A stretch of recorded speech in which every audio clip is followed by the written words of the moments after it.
Երեխայիս մեսենջերով սեռական բնույթի նկարներ են ուղարկել։ Ինքը չգիտի, որ տեսել եմ։ Ինչ-որ մեկը նման խնդիր ունեցել է, ինչ անեմ։ Facebook-յան խմբերից մեկում հրապարակված այս գրառումը լայն քննարկումների պատճառ է դարձել, անհանգստացնելով բազմաթիվ ծնողների։ Նրանք ահազանգում են, որ իրենց երեխաների հեռախոսներում ևս նմանատիպ բովանդակություն են նկատել, սակայն չեն հասկանում ինչ քայլեր ձեռնարկեն եւ ում դիմեն։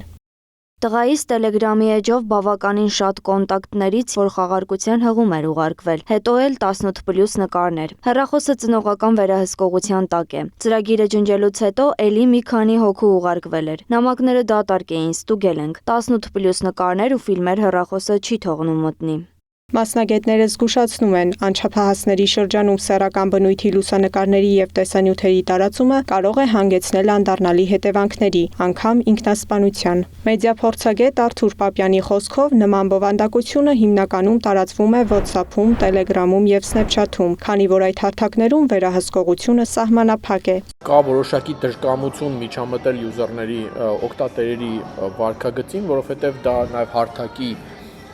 նկատմամբ վստահությունն է նվազեցնելու, բացի այդ, օրինակ WhatsApp-ի դեպքում ամբողջ կոնտենտը գաղտնագրված է եւ տեխնիկապես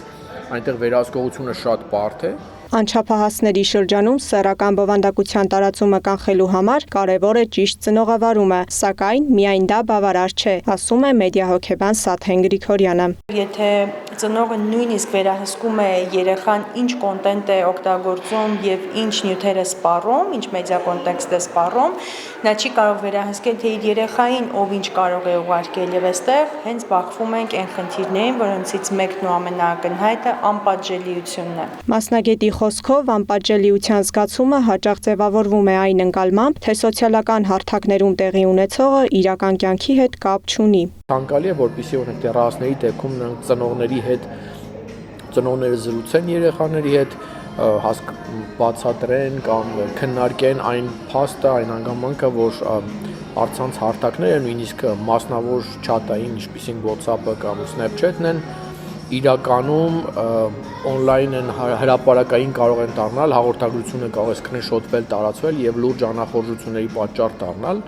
եւ այստեղ որոշակի մեդիա գրագիտության խնդիր է։ Իսկ ինչպես իրականացնել ճիշտ ծնողավարում, որպեսզի երեխան կարողանա բարձրաձայնել եւ առանց կաշկանդվելու ծնողին ասել, որ իրեն սեռական բնույթի կոնտենտ են ուղարկում։ Նման դեպքերում կարևոր է ծնողի մեդիագրագիտության մակարդակը։ Եթե բարձր մեդիագրագիտության մակարդակ ունեցող երեխան ծնողի հետ կիսվում է, որ իր դասընկերը կամ դասընկերուհին իրեն զգայուն տեսարան կամ կոնտենտ է ուղարկել, ծնողը սկսում է երեխային նախատել, որ ինչու հենց քեզ ուղարկեց, դու ինչ ես արել կամ ասել, ինչու ես դու հայտնվել իր թիրախում, երեխան ամոթով պայմանավորված հաջորդ անգամ կլռի այդ թեմայի շուրջ, ինչը կարող է հանգեցնել հետագա շատ լուրջ խնդիրների, ինչպիսիք են հենց օրինակ կիբերբուլինգի վտանգները։ Երբ անչափահասից պահանջում են նման նկարներ, դրանք ոչ միայն հետագայում շրջանառվում են տարբեր հարթակներում, այլև դառնում են շանտաժի եւ մանիպուլյացիայի միջոցով շորթումների պատճառ։ Այդ գործողությունները քրեորեն պատժելի են։ Ոստիկանության ներկայացուցիչը խորհուրդ է տալիս, ինչ անել նման դեպքերում։